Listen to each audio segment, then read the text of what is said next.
President Xi attended the opening session of the CPPCC alongside other party leaders and over 2,000 CPPCC delegates from all over China. Now, the main political advisory body to the government presented its work over the last year, highlighting the consultative nature of that work and the wide ranges of voices that brought their concerns to the table. That included over 5,000 proposals, to which 99% received a response.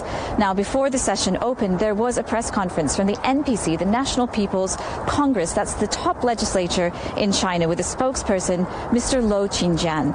Mr. Lo emphasized that China's economy was resilient, with a supersized market and complete industrial system, with sufficient room for maneuver in the face of various risks and challenges.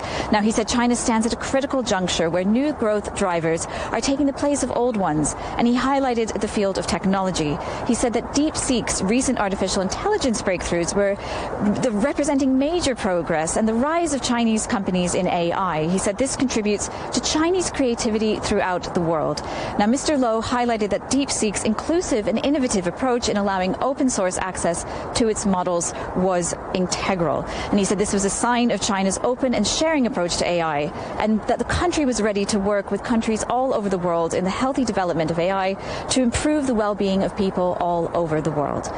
Now, promoting the private sector in law was also a focus of the press conference. Mr. Lo said that the private sector has thrived as an integral part of China's socialist market economy. He referenced the meeting on February 17th with President Xi and leaders from private sector tech companies. He said improving the development environment of the private sector and promoting the health and high-quality development of the private sector was critical to China's economic development.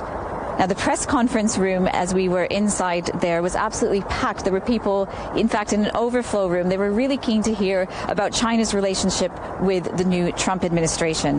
Now, Mr. Lo said that both countries, the U.S. and China, were committed to bettering the lives of their citizens. He said China and the U.S. have seen their trade grow 200-fold, and that history suggests the two countries have more to benefit from in cooperating rather than in confrontation. He said that sound and steady development of relations is in both countries' interests, and that China, though, would not accept pressuring or threats from the U.S., and that he hoped the two countries will work together to return to dialogue and consultation on important issues, including trade.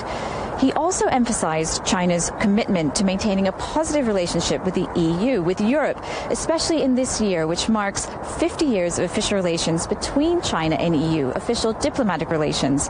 And he said that the EU-China relationship would not be changed by any relationship with any other country, and that included the US. China-EU relations are not targeted at, dependent on, nor subject to any third party. China is willing to work with the EU to implement the important consensus reached by their leaders, strengthen cooperation across various fields, and jointly address global challenges and oppose unilateralism and protectionism. China is willing to promote the positive development of China-EU relations and provide more stability and certainty for the world.